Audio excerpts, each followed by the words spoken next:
Hello বন্ধুরা, welcome. আজকে আমরা মডার্ন ইন্ডিয়ান হিস্ট্রির একটি গুরুত্বপূর্ণ বা বলতে পারো most important topic Indian national movement cover করব। এই ভিডিওটি দেখে তোমাদের ইন্ডিয়ান ন্যাশনাল মুভমেন্টের উপর একটা জেনারেলাইজড আইডিয়া হয়ে যাবে। এই ভিডিওটিকে তোমরা ইন্ডিয়ান ন্যাশনাল মুভমেন্টের একটি সামারি বলতে পারো। এখানে আমরা সিরিজ অফ ইভেন্টস ডিসকাস করব। ইন্ডিয়ান ন্যাশনাল কংগ্রেসের স্থাপনার থেকে শুরু করে partition of Bengal, Lucknow pact, Chauri Chaura incident, Dandi march, round table conference, quit India movement, Mountbatten plan, আরও অনেক কিছু আমরা ভালোভাবে দেখব। একটার পর একটা কিভাবে কিভাবে আমাদের স্ট্রাগল করে যেতে হয়েছে ইন্ডিপেন্ডেন্স পাওয়ার জন্য। প্রচুর কোয়েশ্চেন আসে যে কোন ইভেন্ট কবে হয়েছে, তো তোমাদের সাজাতে বলে in increasing or decreasing order. তো এই ভিডিওটি তোমাদের শুধু একটি জেনারেলাইজড আইডিয়াই দেবে না ইন্ডিয়ান ন্যাশনাল মুভমেন্টের, তোমাদের ভালোভাবে পরপর পরপর সিকুয়েন্সিয়ালি কী কী ইভেন্ট হয়ে গেছে তোমরা সেটাও তোমাদের কাছে একদম ক্রিস্টাল ক্লিয়ার হয়ে যাবে। এই ছাড়া বন্ধুরা আমি বলবো যে আমাদের আরেকটি ভীষণ ইম্পর্ট্যান্ট ভিডিও বানানো আছে, আমাদের চ্যানেলে দেওয়া আছে সেই ভিডিওটি ইন্ডিয়ান ন্যাশনাল মুভমেন্টের উপর। সেই ভিডিওটির লিঙ্ক আমি ওপরে দিয়ে দিচ্ছি, তোমরা ওই ভিডিওটিও অবশ্যই লিঙ্কে ক্লিক করে দেখে নিও। ওই ভিডিওটির মেইন বেস ছিল গভর্নর জেনারেল বা ভাইসরয়, আর আজকের ভিডিওটির মেইন বেস হবে ইন্ডিয়ান ন্যাশনাল কংগ্রেসের সেশনসগুলো। তো এই দুটো ভিডিও যদি তোমরা ভালো করে বারবার দেখে নাও, তোমাদের ইন্ডিয়ান ন্যাশনাল মুভমেন্ট খুব ভালোভাবে ক্লিয়ার হয়ে যাবে। এই ছাড়া ইন্ডিয়ান ন্যাশনাল মুভমেন্টের সংক্রান্ত আমি আরও একটি ভিডিও বানিয়ে দেব, যেখানে এডিটার্স, কিছু ইম্পর্টেন্ট পেপার্স, জার্নালসের editors, books and authors, important personalities কার কী কন্ট্রিবিউশন থেকেছে আমাদের এই ফ্রিডম স্ট্রাগলে, সেই সব নিয়ে ডিসকাশন হবে। তারপর ইন্ডিয়ান ন্যাশনাল মুভমেন্টের উপর আমরা প্রচুর এমসিকিউজ প্র্যাকটিস করব। তোমাদের দেখবে মডার্ন ইন্ডিয়ান হিস্ট্রির যে major portion Indian national movement খুব ভালোভাবে ক্লিয়ার হয়ে যাবে। তো আজকের ভিডিওটি একটি সামারি ভিডিও। আজকের ভিডিওটি ওপরে দেওয়া লিঙ্কে ভিডিওটির সাথে যদি দেখে নাও, তোমাদের ইন্ডিয়ান ন্যাশনাল মুভমেন্টের 80% সিলেবাস কভার হয়ে যাবে as far as WBCS is concerned. তোমরা ভালো করে মন দিয়ে ভিডিওটি দেখো, আর আমি প্রত্যেকটি ভিডিওতে যে বলে থাকি যে নোট ডাউন করে নাও, নোট ডাউন করে নাও। আজকে আমি সেরকম বলবো না। আজকে আমি বলবো যে তোমরা যারা ইন্টারেস্টেড তারা নোট ডাউন করে নিতে পারো। সাথে এটাও বলবো যে তোমরা এই ভিডিওটি দুবার, তিনবার, চারবার কি আরও বেশি করে দেখো, যাতে তোমাদের মনের মধ্যে পিকচার একদম ভালোভাবে একটা ক্রিস্টাল ক্লিয়ার পিকচার হয়ে গেঁথে যায় যে ইন্ডিয়ান ন্যাশনাল মুভমেন্টের সিকোয়েন্সটা কি। আমরা হয়তো প্রত্যেকটা ইভেন্ট ডিসকাস করিনি আজকের ভিডিওতে, কিন্তু মেজর মোস্ট ইম্পর্ট্যান্ট সব রকম ইভেন্টই ডিসকাস করেছি। আর বন্ধুরা এটাও বলবো যে আমাদের বানানো উইকিপিডিয়া আর বিভিন্ন সোর্সের হেল্প নিয়ে ইন্ডিয়ান ন্যাশনাল কংগ্রেসের সেশনসগুলোর ওপর একটি পিডিএফ ফাইল, যেটির লিঙ্ক আমি নিচের ডেসক্রিপশানে দিয়ে দিলাম। তোমরা নিচের লিঙ্কে ডেসক্রিপশানে ক্লিক করে ফ্রিতে ওই ফাইলটি ডাউনলোড করে নিতে পারো, খুব উপকার পাবে। ওখানে দেখবে রিমার্কস বলে যে কলামটি আছে ওই ফাইলটিতে, সেইগুলো কিন্তু খুব ইম্পর্ট্যান্ট রিমার্কস, ভালো করে নোট ডাউন করে নিও, দরকারে প্রিন্ট আউট করে নিতে পারো ফাইলটি। ঠিক আছে, আজকের ভিডিওটি চলো শুরু করি। ফার্স্টে দেখে নিব Indian National Congress. Indian National Congress হচ্ছে কিন্তু আমাদের যে ফ্রিডম স্ট্রাগলের একটি মোস্ট ইম্পর্ট্যান্ট একটি বডি বলতে পারো। ইন্ডিয়ান ন্যাশনাল কংগ্রেসের স্থাপনা হয়েছিল 1885-এ, আর কে স্থাপনা করেছিল, ফাউন্ডার হচ্ছে অ্যালান অক্টিভিয়ান হিউম, আর the first president of the Indian National Congress was W C Banerjee. ঠিক আছে, চলো আগাই তাহলে। Partition of Bengal. Partition of Bengal হচ্ছে one of the most important events in the freedom struggle of Indians independence. কার সময় partition of Bengal হয়েছিল? তখনকার ভাইসরয় লর্ড কার্জনের সময় বেঙ্গলকে পার্টিশন করা হয়েছিল। তাহলে দেখে নাও, the partition of Bengal came into effect on 16th October 1905। ঠিক আছে, তাহলে বেঙ্গলকে পার্টিশন করে, যদিও পরে ওটা অ্যানিউল করা হয়েছিল, মানে ক্যান্সেল করা হয়েছিল। তো বন্ধুরা এটা মনে রাখবে কার সময়, কোন ভাইসরয়ের সময় বেঙ্গলকে পার্টিশন করা হয়েছিল আর কবে পার্টিশন করা হয়েছিল। ঠিক আছে, এই জিনিসটি তোমরা আমাদের দেওয়ার লিঙ্কের ওপরের ভিডিওটিও পেয়ে যাবে। ওপরের ভিডিওটিতে খুব ভালো ভালো ভালো ভালো পয়েন্টস আছে, ডেটস একদম স্পেসিফিকভাবে মেনশন করা আছে। আর আজকের ভিডিওটিতে তোমাদের বলেইছি যে summary of video of Indian national movement. এখানে তোমরা সিরিজ অফ ইভেন্টস দেখে নিতে পারবে যে কীভাবে কীভাবে কীভাবে আমরা কী কী করে করে ইন্ডিপেন্ডেন্স অ্যাচিভ করেছি। ঠিক আছে, চলো নেক্সট দেখি Swadeshi movement. The swadeshi movement has its genesis in the anti partition movement. তাহলে এই যে আমাদের যে বেঙ্গলকে পার্টিশন করা হয়েছে তার এগেনস্টে সেই অ্যান্টি পার্টিশন মুভমেন্টের থ্রু এই স্বদেশী মুভমেন্টটা ক্রিয়েট করা হয়েছে। The swadeshi movement has its genesis in the anti partition movement which was started to oppose the British decision to divide Bengal. With the start of the Swadeshi movement at the turn of the century, the Indian national movement took a major leap forward. The Swadeshi movement into one of the most important events that helped our movement take a step forward. ঠিক আছে, তাহলে তারপর দেখো the Indian National Congress took up the Swadeshi call in, এটা কিন্তু খুব important, in Benares session 1905 presided over by Gopal Krishna Gokhale, supported the Swadeshi and boycott movement of Bengal. Militant nationalism spearheaded by Bal Gangadhar Tilak, Bipin Chandra Pal, Lala Lajpat Rai and Aurobindo Ghosh was however in favor of extending the movement to rest of India. তাহলে যা এই militant nationalism যারা মানে বলতে পারো extremist, এরা হচ্ছে বাল গঙ্গাধর তিলক, বিপিন চন্দ্র পাল, লালা লাজপত রায়, অরবিন্দ ঘোষ। ইনারা চেয়েছিল এই যে স্বদেশী কল এটাকে পুরো ইন্ডিয়ায় স্প্রেড করে দিতে। ঠিক আছে, তাহলে ইন্ডিয়ান ন্যাশনাল কংগ্রেস এই স্বদেশী কলটা কবে নিয়েছিল? In Benares session 1905। আমি আগেই বলেছি আজকের ভিডিওটি মেইন বেস হবে ইন্ডিয়ান ন্যাশনাল কংগ্রেসের সেশনসগুলোর উপর। ঠিক আছে, সেশনসগুলোর উপর তো আমি অলরেডি একটি পিডিএফ ফাইল বানিয়ে তোমাদের লিঙ্কের ডেসক্রিপশনে দিয়ে দিয়েছি। আমরা এখানে সিরিজ অফ ইভেন্টস ডিসকাস করব with the base being Indian National Congress sessions. ঠিক আছে, চলো নেক্সট আগাই। মুসলিম লীগ 1906-এ ক্রিয়েট করা হয়েছিল। কারা কারা ক্রিয়েট করেছিল? Under the leadership of Aga Khan, Nawab Salimullah of Dhaka and Nawab Mohsinul Mulk. ঠিক আছে, the league supported the partition of Bengal. Muslim league তৈরি হয়েছিল কেননা কংগ্রেসের সাথে ওদের একটি ডিফারেন্স হচ্ছিল, ওরা নিজেদের আলাদা একটি আইডেন্টিটি চাচ্ছিল, ওরা ব্রিটিশকে সাপোর্ট করে ব্রিটিশের ফেইথ অর্জন করতে চাচ্ছিল, তাই কংগ্রেসের সাথে একটা ডিফারেন্স তৈরি হয়ে গেছিল। The league supported the partition of Bengal, oppose the swadeshi movement and demanded special safeguards for its community and the separate electorates for Muslims. This led to communal differences between the Hindus and Muslims. তাহলে মুসলিম লীগ হচ্ছে 1906-এর। ঠিক আছে, সালগুলো খেয়াল করতে থাকো, তাই জন্য বারবার বলছি তোমরা একবারের জায়গায় দুবার, তিনবার, চারবার ভিডিওটি যখনই যেরকম সময় পাবে রিপিট করে দেখে নেবে। ইন্ডিয়ান ন্যাশনাল মুভমেন্ট মাথায় গেঁথে যাবে, একদম একটা পিকচারের মতো হয়ে যাবে তোমাদের মাথায়। চলো আগাই। সুরাট স্প্লিট দেখো, এটা কিন্তু খুব ইম্পর্টেন্ট, 1907-এ হয়েছে। Rise of the extremist due to the difference of opinion with the moderates dominating the INC following the partition of Bengal. দেখো পার্টিশন অফ বেঙ্গল যখন হয় তারপর ইন্ডিয়ান ন্যাশনাল কংগ্রেসের মধ্যে একটা ডিফারেন্স অফ ওপিনিয়ন তৈরি হয় যে সুরাট স্প্লিটে কি মেইন কী হয়, মডারেটস আর এক্সট্রিমিস্টরা আলাদা হয়ে যায়। এক্সট্রিমিস্ট কারা? যারা বলতে পারো ন্যাশনালিস্ট উইথ অ্যাগ্রেশন, মানে ওরা বিশ্বাস করতো যে আমাদেরকে ছিনিয়ে নিতে হবে আমাদের স্বাধীনতা, কিন্তু মডারেটসরা বিশ্বাস করতো যে আমরা প্রোটেস্ট করে নন ভায়োলেন্ট ওয়েতে আমরা জাস্টিস পাবো ব্রিটিশারদের থেকে। তো এইখানে একটা ডিফারেন্স অফ ওপিনিয়ন হয়ে গিয়েছিল এক্সট্রিমিস্ট আর মডারেটসদের মধ্যে, এইখানেই এই সুরাট স্প্লিটটা হয়েছিল তাহলে এই দুটো গোষ্ঠীর মধ্যে 1907-এ। Though the split was narrowly avoided in the 1905 session of Banaras, the following session in 1906 at Calcutta showed that both the moderates and the extremists were heading fast towards a complete breach. মানে 1906 সালে ক্যালকাটা সেশনে একদম বোঝা যাচ্ছিল যে মডারেটস আর এক্সট্রিমিস্টরা আলাদা হতে চলেছে। Are the breach eventually happened in the Surat session in 1907। ঠিক আছে, চলো নেক্সট আগাই। Minto Morley reforms 1909. Minto Morley reforms were introduced in 1909 during the period when Lord Minto was the Governor General of India.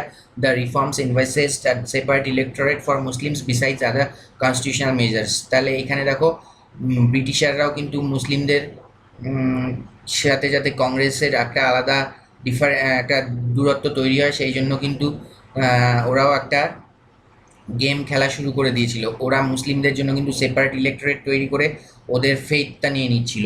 ঠিক আছে, চলো আগাই next দেখি। Lucknow Pact, an important step forward in achieving Hindu-Muslim unity was the Lucknow Pact 1916. Anti-British feelings were generated among the Muslims following a war between British and Turkey which opened a way for Congress and Muslim League unity. তাহলে এই Lucknow pact দিয়ে কিন্তু আমরা একটা major unity দেখতে পাচ্ছি between Muslim League and the Congress. কি হয়েছিল, অ্যান্টি ব্রিটিশ ফিলিংস মুসলিমদের মধ্যে কখন তৈরি হয়েছিল, যখন ব্রিটিশাররা টার্কির সাথে যুদ্ধ শুরু করেছিল, আর টার্কির যে মেইন হেড ছিল তাকে মুসলিম কমিউনিটি লিডার হিসাবে দেখতো। তা both the Congress and the Muslim League held session at Lucknow in 1916 and concluded the famous Lucknow Pact. ঠিক আছে, চলো আগাই। Home rule movement 1916। Home rule movement দেখলেই দুজনের নাম তোমাদের যেন মাথায় সবার প্রথম আসে, এক হচ্ছে অ্যানি বেসান্ত আর এক হচ্ছে বাল গঙ্গাধর তিলক। তো Annie Besant inspired by Irish rebellion, এটা কিন্তু ইম্পর্টেন্ট। আইরিশ রিবেলিয়নের সাথে হোম রুল মুভমেন্টের ইন্সপিরেশনের একটা সোর্স বলতে পারো আইরিশ রিবেলিয়ন। ঠিক আছে, তো along with Bal Gangadhar Tilak started the home rule movement in India in 1916. Tilak gave slogans Swaraj is my birthright and I shall have it. His newspapers the Maratha and Kesari were organs of the home rule. Tilak's home rule movement covered areas like that of Maharashtra, Karnataka, Central Province, while Annie Besant covered the rest of India. Annie Besant's newspaper New India, Commonwealth and Young India became important for this movement.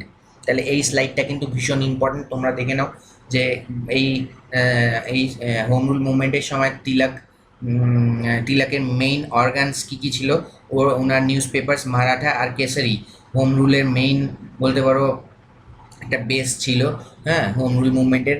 আর তাছাড়া উনি তিলক কোন কোন জায়গা cover করছিল, উনি Maharashtra, Karnataka, central province এগুলো cover করছিল উনার মুভমেন্টটা। আর অ্যানি বেসান্তের মুভমেন্ট কভার করছিল the rest of India. Annie বেসান্তের নিউজ পেপারের নাম new India, commonwealth and young India became important for this movement. ঠিক আছে, সবাই বুঝতে পারছো আশা করছি, চলো আগাই। দ্য গান্ধিয়ান এরা তোমরা জানো, Mahatma Gandhi dominated the Indian political scene from 1918 to 1947। Gandhiji কিন্তু one of the most important faces of our freedom struggle. আর এই পিরিয়ড অফ ইন্ডিয়ান ন্যাশনাল কংগ্রেসকে, এই যে 1918 থেকে 1947 এই পিরিয়ডটাকে গান্ধিয়ান এরা বলা হয়। It was the most intense and eventful phase of India's freedom struggle. চলো নেক্সট দেখি। The Rowlatt act 1919। Subsequent to the First World War, the British government decided to arm itself with more powers in order to suppress the freedom fighters. This act authorized the government to detain any person without trial. The Rowlatt Act came as a sudden blow to the Indians as the Indians were promised post-war constitutional concessions. তাহলে দেখো, first world war and হওয়ার পর ইন্ডিয়ানদের যে promise করা হয়েছিল যে constitutional কনসেশনস, মানে administrative অনেক কিছু সাপোর্টিভ ইন্ডিয়ান সাপোর্টিভ রোল ইন্ডিয়ানসরা পার্টিসিপেট করতে পারবে, প্লে করতে পারবে। ইন্ডিয়ানদের অনেক বেশি কনসেশনস দেওয়া হবে, ব্রিটিশ পাওয়ার্স অনেক লাইট হবে, কিন্তু সেইগুলো কিছুই না করে subsequent to first world war the British government উল্টো কী করলো, উল্টো ফ্রিডম ফাইটার্স, ইন্ডিয়ান ফ্রিডম ফাইটার্সদের সাপ্রেস করার চেষ্টা করলো, দমিয়ে রাখার চেষ্টা করলো।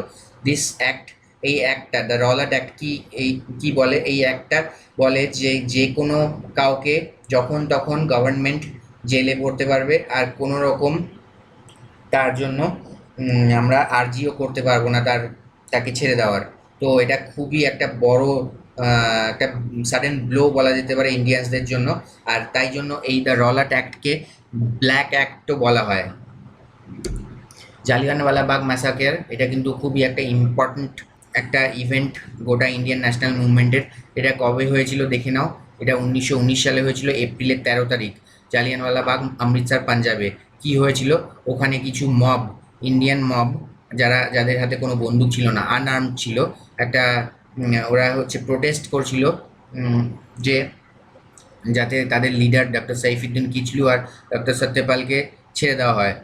আর সেই প্রোটেস্টের যেখানে করছিল সেইখানে জেনারেল ডায়ার যে ছিল ব্রিটিশ পার্সোনাল, উনি অর্ডার করে ওনার ট্রুপদের ওপেন ফায়ার করার জন্য। আর যেখানে প্রোটেস্ট করছিল সেখানে একটাই এক্সিট পয়েন্ট ছিল, তো সেই এক্সিট পয়েন্টটিকেও বন্ধ করে দেওয়া হয়। তো General Dyer ordered his troops to open fire on them and block the only exit point. A large number of people lost their lives. প্রচুর ইন্ডিয়ান ওই সময় মারা যায়। Rabindranath Tagore renounced his knighthood as a protest. এটা খুবই একটি নিন্দনীয় ঘটনা। তো এইটা কিন্তু ইন্ডিয়ান ন্যাশনাল মুভমেন্টের একটি ইম্পর্টেন্ট ইভেন্ট। ডেটটা এপ্রিল 13, 1919, মনে রাখবে তোমরা। চলো তারপর আগাই। The Khilafat movement. The Caliph, the Sultan of Turkey, was looked upon by the Muslim as the religious head. এটা আমি একটু আগেই তোমাদের বললাম যে টার্কির যে রিলিজিয়াস ক্যালিফ উনাকে হচ্ছে মুসলিমরা রিলিজিয়াস হেড হিসেবে দেখতো। আর ফার্স্ট ওয়ার্ল্ড ওয়ারের সময় হচ্ছে টার্কির উপর ব্রিটিশাররা প্রচুর থ্রেট করেছে, তাই ওই সময় Ali brothers along with few prominent Muslim leaders launch the movement, the Khilafat movement. তাহলে খিলাফত মুভমেন্ট মেইনলি মুসলিম লিডারদের দ্বারা তৈরি করা একটি movement. Subsequently the Khilafat movement merged with the non cooperation movement launched by Gandhiji in 1920। ঠিক আছে, নন কোঅপারেশন মুভমেন্ট 1920 দেখে নিই। অ্যাট দ্য ক্যালকাটা সেশন, এটা একটা স্পেশাল সেশনে in September 1920 the non cooperation movement was proposed and was approved by the Indian National Congress at the Nagpur session in December 1920। খুব important এই স্লাইডটি, কিন্তু তোমরা ভালো করে মন দিয়ে দেখো।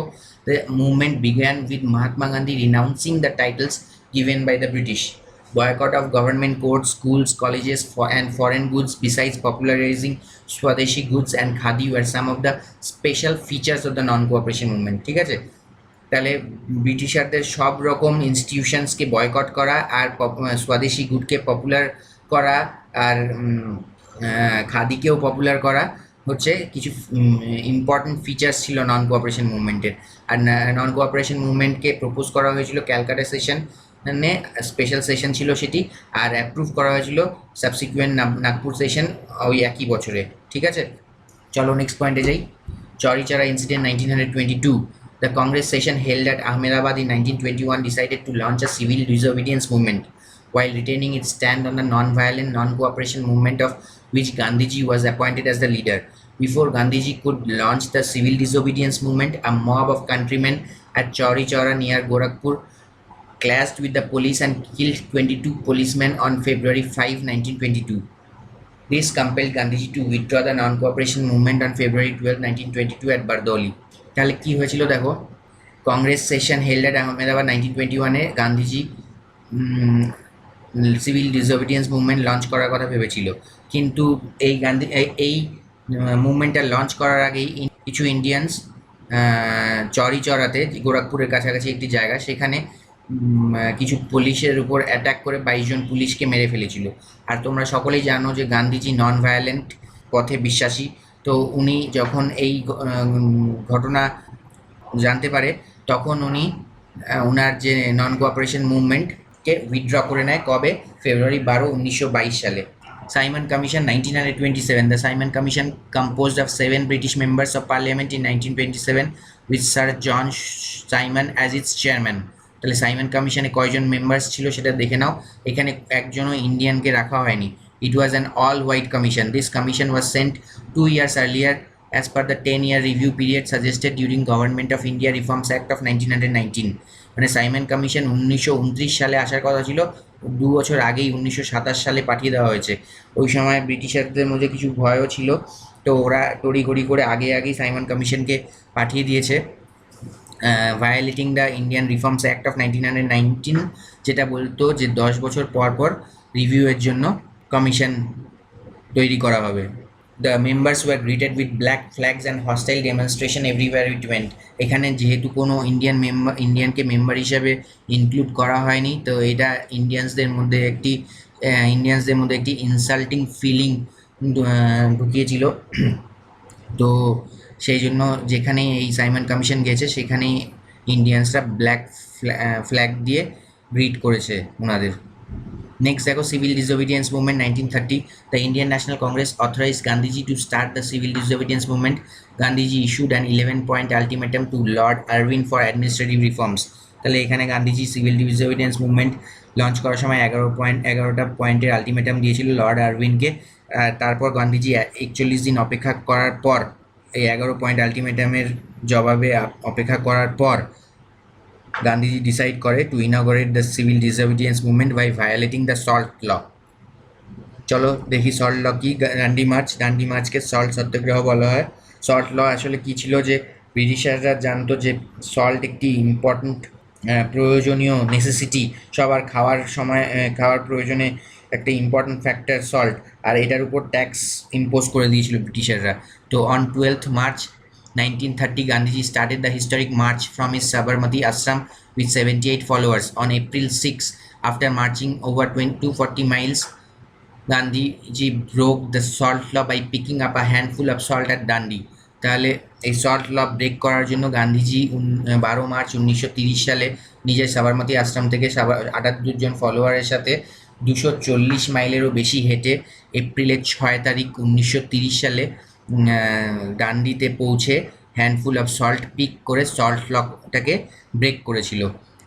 ডান্ডি মার্চকে তো সল্ট সত্যাগ্রহ বলা হয়, আগেই বললাম। Are the breaking of the salt law formally inaugurated the civil disobedience movement. Gandhi-Irvine Pact 1931. Gandhiji initiated a talk with the then Viceroy Lord Irvine on 14 February 1931, which culminated into the Delhi Pact of 5th March 1931.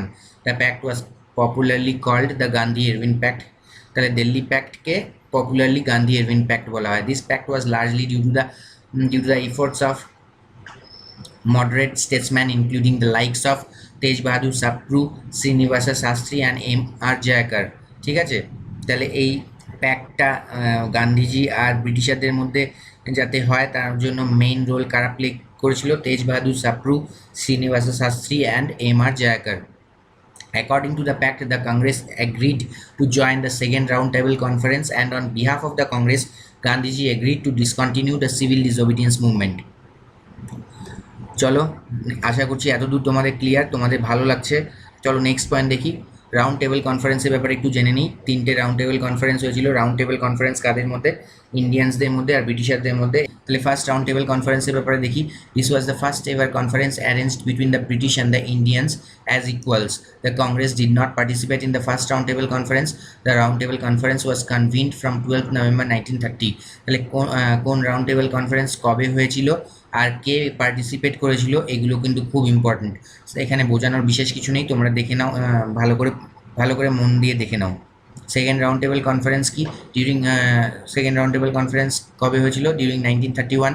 The second round table conference was organized in London and was agreed to be attended by the Congress under the Delhi Pact. একটু আগে যেটা দেখলে গান্ধী-আরভিন pact, যেটাকে Delhi pact বলা হয়, সেইখানে Congress agree করেছিল যে second round table conference attend করবে।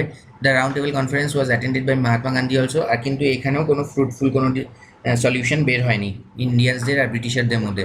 The third round table conference was held on November 1932 and the Congress boycotted it. তাহলে থার্ড রাউন্ড টেবিল কনফারেন্স আবার কংগ্রেস অ্যাটেন্ড করেনি। ফার্স্ট রাউন্ড টেবিল কনফারেন্সও কংগ্রেস অ্যাটেন্ড করেনি। ঠিক আছে, white paper was issued by the British government in 1933 which later became the basis for the enactment of the Government of India Act 1935. তাহলে white পেপারটা খেয়াল করো, এটা কিন্তু গভর্নমেন্ট অফ ইন্ডিয়া অ্যাক্ট 1935 এর ফর্ম হওয়ার বেসিস একটা। All the three round table conferences were attended by Tej Bahadur Sapru. Next দেখো, Government of India Act 1935. This act was passed on the basis of Simon Commission report. The outcome of the roundtable conferences, the British government's white paper issued in 1933. The most important feature of the act was provincial autonomy. তাহলে government of India অ্যাক্টের most important feature হচ্ছে provincial autonomy. ঠিক আছে, next চলো, quit India movement on August 8, 1942। ডেটগুলো খুব important. On August 8, 1942, the Congress in its meeting at Gwalior Tank, এটা কিন্তু খুব ইম্পর্টেন্ট। গোয়ালিয়া ট্যাঙ্ক কোথায় হয়েছিল? এই মিটিংটা, কুইট ইন্ডিয়া মুভমেন্টের যে পেছনে যে মিটিংটা, সেটা কোথায় হয়েছিল? গোয়ালিয়া ট্যাঙ্ক। ওটাকে আজকের দিনে বলা হয় আগস্ট ক্রান্তি ময়দান। ঠিক আছে, in Bombay passed the resolution known as the Quit India Resolution, whereby Gandhiji asked the British to quit India and gave a call for do or die. এখানে Gandhiji do or die slogan দিয়েছিল।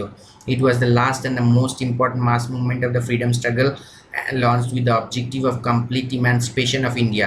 Subhash Chandra Bose described the Quit India movement as non-violent guerrilla warfare.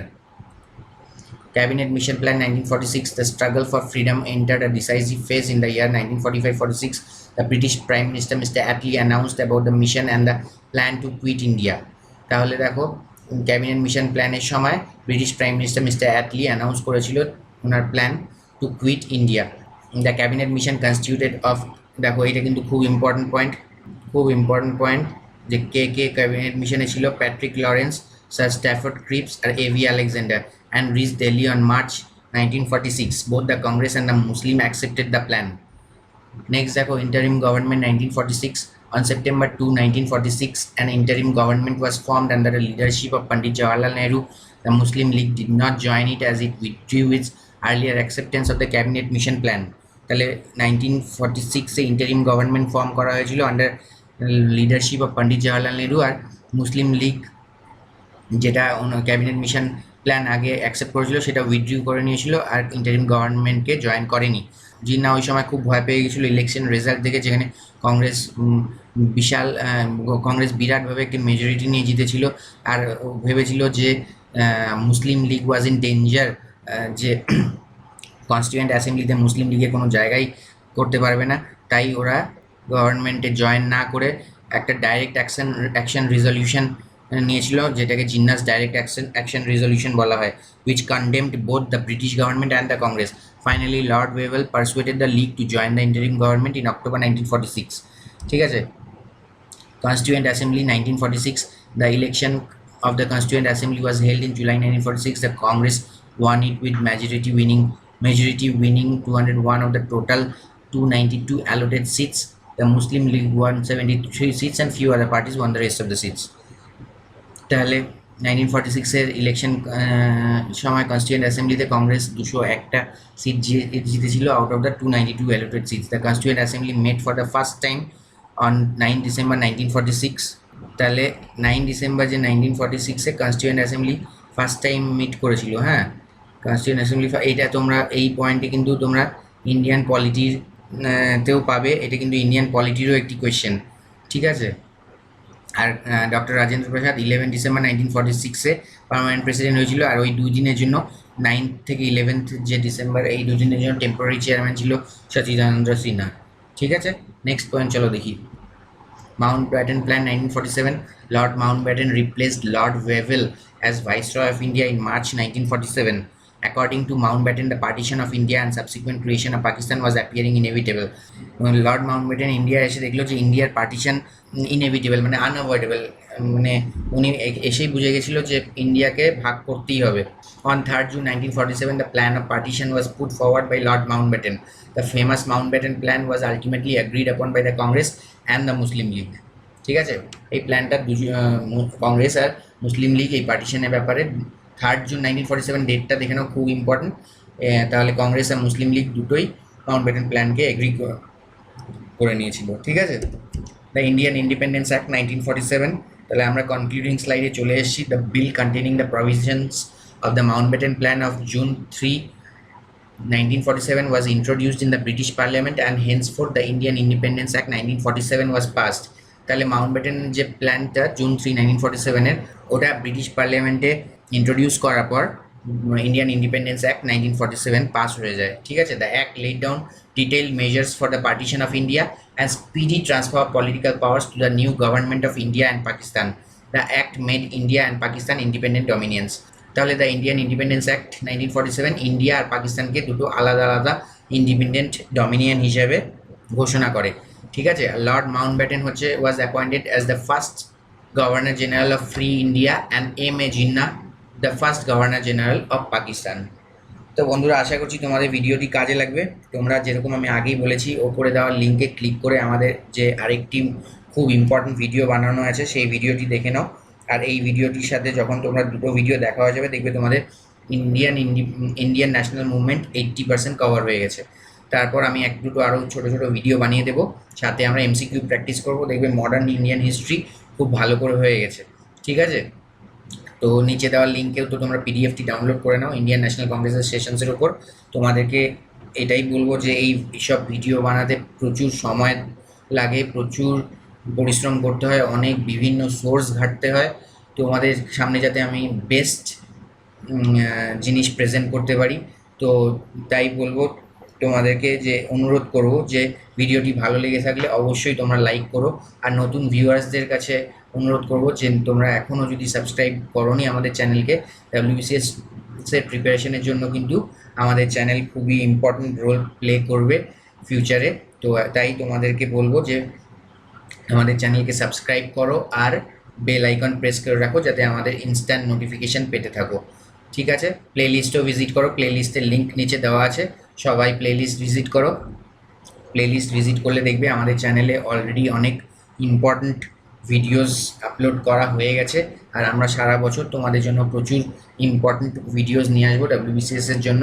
R mock test তো আমাদের, আমি বারবার বলেছি, mock test তোমাদের জন্য খুব হাই কোয়ালিটি মক টেস্টও প্রেজেন্ট করব। তো বন্ধুরা, আজকের মতো এখানেই শেষ করছি। Thanks a lot for watching. অনেক ধৈর্য নিয়ে দেখলে thanks again, thanks a lot.